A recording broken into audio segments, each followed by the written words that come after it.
The great thing about capitalism is that supply and demand intersect, and you get the largest supply at the least cost when you allow capitalism to function. Now, capitalism doesn't function very well in the drug markets because the government's been involved for a long time. But prices need to be based on supply and demand.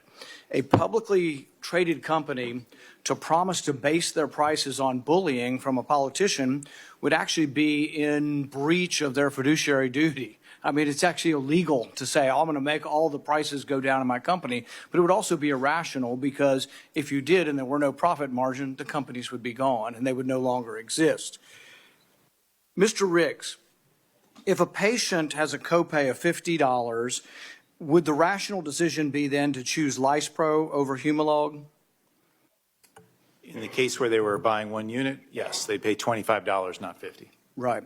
So if the patient had a copay of $25 and Lispro is $25 and Humalog's $100, but I'm only going to pay $25, is there any rational reason why I would want to buy the least expensive? Why not buy the more expensive drug at that point? Well, they're identical. In that case, they'd be indifferent because they're paying $25 out of pocket either way. So here's the interesting thing. The lower the copay, the less the consumer cares about the price. So you can mandate lower and lower copays, but you might actually get the opposite. You might actually drive consumers towards something that's actually more expensive. So for example, under Obamacare, we made birth control have no copay. So there's no copay for birth control, but if you look at the price of birth control as it became free, the demand became enormous or greatly enhanced, and so the prices went up. From 2013 to 2019, you had a threefold increase in the price of birth control. So the most important thing is we think things through. We all want lower prices, but if you want to mandate lower co-prices for things, you may well get the opposite because you're taking away the consumer from the equation. Now, the consumer's only involved in drug prices through the copay or the deductible. And so much of healthcare, 80, 90% of it's beyond that. And so how do we lower co-prices or we lower prices for drugs? People hire an intermediary. Dr. Kautzner, does anybody hire you, what, businesses, labor unions, because they want higher prices?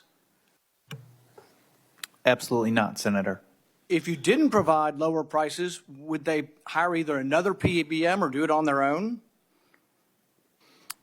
So we exist in a highly competitive market. So if we didn't deliver the value that we commit to our clients, they would certainly go elsewhere. So it's quite confusing. We want to blame PBMs for everything, but why do people hire them? No one's forcing anybody to hire them. So as I understand, the companies represented here represent tens of thousands of businesses who voluntarily come to you and hire you. And they pay you and you make a profit. So your profit, is it exorbitant? Is your profit, Ms. Cianfrocco, is your profit greater than the drug company somehow? Senator, our margin is 4%, roughly 4% for the services we provide to all of our clients. So that's about like Walmart. I mean, I'm surprised we don't have Walmart here today to beat up on Walmart. We're all unhappy, but we have to be rational about what we're doing. So spread pricing, everybody's like, oh, this terrible spread pricing. Dr. Kautzner, do you offer spread pricing and also pass-through pricing? Yes, Senator, we offer both options to our clients today. Roughly 1/3 choose spread pricing, 2/3 choose a pass-through type of model. They choose spread pricing in order to have predictability on their pharmacy benefits. So we shield them from incremental costs because we effectively provide them with a guarantee or a lock-in on price. Which is more expensive, spread pricing or pass-through pricing when you offer it? So we're agnostic to the type of pricing that we offer. It's more for the client to make that decision. Price. Is spread pricing cheaper or more expensive than pass-through pricing if I'm a customer? Generally, they're going to be roughly equal in price or cost. There may be same question. You're referring to spread pricing as the mechanism where a client pays one price for all the pharmacy claims adjudicated. It offers predictability. In often cases, it offers controlled pricing and can be less expensive than if they pay every claim on a pass-through model, but both are offered to our clients. This needs to be pretty clear, and people need to think through. We have a bill before us to ban spread pricing. So at least one of the companies, and I think others have said this, spread pricing is less expensive than pass-through pricing. So we're going to ban the cheaper form buying your drug insurance. Why would we ban the cheaper form? It sounds like if you ban the cheaper form, you might get the opposite result of what you're intending. You might actually get higher prices. Not to mention why we should be banning any of this, but is there a possibility you ban spread pricing and then people decide to add more of a fee on the pass-through pricing? Because, see, their obligation is to their stockholders, and they're legally bound to make a profit. So if you tell them they can't make a profit here, wouldn't they have to try to make a profit somewhere else if they're going to please their stockholders? But the thing is we haven't thought this through. We're angry. Everybody's angry. I'm angry. I've gone to the drugstore before and seen something for $1,600 in acne cream. So we're angry. But why is it so obscure? Why is it different than electronics? Why is it different than buying a car? Why is it different than a lot of expensive things? Because we've made it opaque through all of these different things that we've mandated.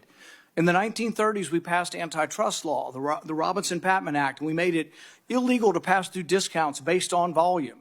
And then we had a court case in the 90s that says you have to move market share and all these complicated things to get these rebates. But the bottom line is, in a free society, rational thinking, labor unions and businesses and health organizations are choosing a PBM. Why are they choosing a PBM? Do you think they want higher prices? And if a PBM is gouging, then why don't they go to another PBM? There's like 70 some odd PBMs. And yet we've got it in our heads somehow we're going to forbid this. So in the License Pro example, Dr. Couchner, so what happens to that? If we have a $25 copay and you got $100 Humalog and you got a bigger rebate and you're going to make more profit on the rebate, are you keeping License Pro off of your list, or can I get License Pro if I'm a business and I have people who are diabetic in my business? Thanks for the question, Senator. So our focus is on lowest net cost of the product. And so that's where we're focused the most. And as we all know, all insulins are not created equal. We actually separate insulins into 3 different categories as well. But our focus is lowest net cost to patients. Let's say they were equal. You had Humalog and License Pro. It's the same thing. And License Pro is $100 and you get a $75 rebate to make it $25. So now we're equal price to the business you're selling your plan to, but there is more rebate. Does that mean you're excluding License Pro from a list that if I'm a business? Is it somehow working that way to exclude cheaper generics is my question.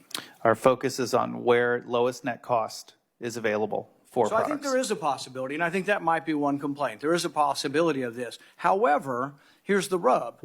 They are still giving you the lowest net price. And so if you say, well, gosh, the generic, I'd rather have the generic, it's underneath the copay. So it's outside of what the negotiation is. And so that's the only way it's going to make a difference to the consumer. But actually, I think that in the long run, as we look at it, the net cost is still what we're looking at. And so when everybody shakes their head and says, oh, the net cost, the list price mean absolutely nothing, the same way they mean nothing in medicine. But the thing is, we got this complicated thing. This isn't capitalism. We got this because of antitrust laws in the 30s. We got this from a court case based on the antitrust law in the 90s. And we have this complicated system. But instead of trying to unravel the complications we put on the market, what we're asking is to ban certain contracts.